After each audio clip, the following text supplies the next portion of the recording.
ඉතින් මේ පෘථිවිය කියන්නේ මොකක්ද? විශ්වයේ තියෙන දහස් ගණන් ග්‍රහලෝක අතරින් ජීවයේ තියෙන එකම ග්‍රහලෝකයේ පෘථිවිය විතරක් වුණේ කොහොමද? ඇත්තටම අපේ පෘථිවිය කියන්නේ කොයි වගේ තැනක්ද? පෘථිවිය මතු පිටින් 71%ක්ම තියෙන ජලය. ඒ නිසා අභ්‍යවකාශයේ ඉඳන් පෘථිවිය දිහා බලද්දී නිල් පාට තමයි පේන්නේ.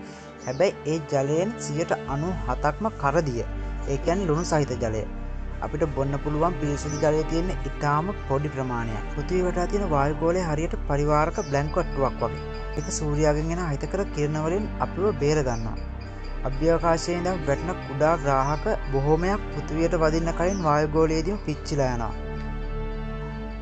ඉතින් ඕගොල්ලෝ දැනගෙන ඉන්නේ මේ පෘථිවියට කොච්චර වයසක් වෙනවද කියලා.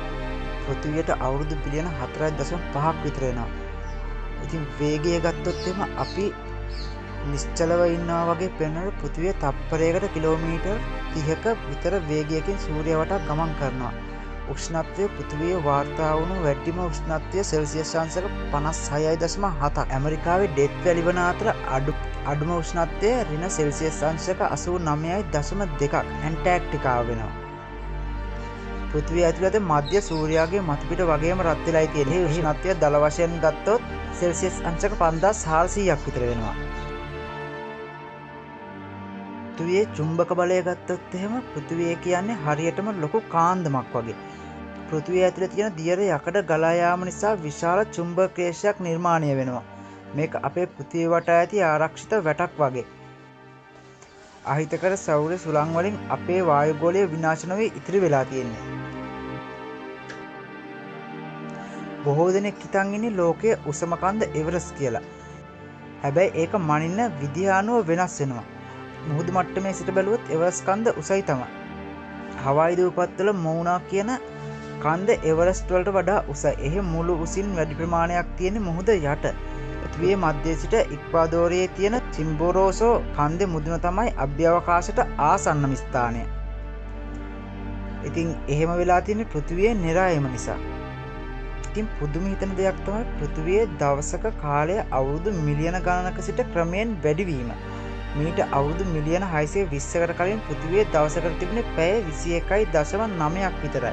සඳෙහි බලපෑම නිසා පෘථිවියේ වේගය ටික ටික අඩු වෙනවා. ඒ නිසා සෑම වසර 100කට වරක්ම දවසක කාලය තප්පර 1.7කින් විතර වැඩි වෙනවා. ඉතින් පෘථිවියේ තියෙන රන් ප්‍රමාණය ගැන කිව්වොත් ඔයාගේ වීඩියෝ එක බලන අය පුදුම වෙයි. පෘථිවියේ අභ්‍යන්තරයේ තියෙන රන් ප්‍රමාණය කොච්චරද කියනවා නම් ඒ හැම රන් කැබැල්ලක්ම අරගෙන පෘථිවියේ මතුපිට තැම්පත් කළහොත් ලෝකයේම අඟල් 13ක් උසට රන් වලින් වසා දමන්න පුළුවන්. ඉතින් ඕගොල්ලෝ හිතන්නේ ඔක්සිජන් ලැබෙන්නේ ගස් වලින් විතරයි කියලාද? අපි හිතන්නේ අපිට හුස්ම ගන්න අවශ්‍ය ඔක්සිජන් ඔක්කොම ලැබෙන්නේ ගොඩබිමේ තියෙන වනාන්තර වලින් කියලා. හැබැයි අපිට අවශ්‍යම ඔක්සිජන් ප්‍රමාණයෙන් 50%ක් 80%ක්ම ලැබෙන්නේ සාගරයේ තියෙන ලවාංග ශාක වලින්. ඉතා කුඩා ශාක විශේෂයක් සහ මුහුදු පැලෑටි වලින්. ඉතින් ඕගොල්ලන්ට හිතෙන්නේ මේ පෘථිවිය ගැන පොඩි විස්තරයක් විතරයි මම කිව්වේ. අපේ පෘථිවිය කියන්නේ හරිය පුදුම සහගත තැනක්. හැබැයි අද වෙනකොට මේ සුන්දර පෘථිවිය පරිසරය දූෂණය නිසා තර්ජනයට ලක් වෙලා තියෙනවා. ඉතින් මේ අපේ එකම නිවහන් රැක ගන්න එක අපේ වගකීමක් නෙමෙයිද?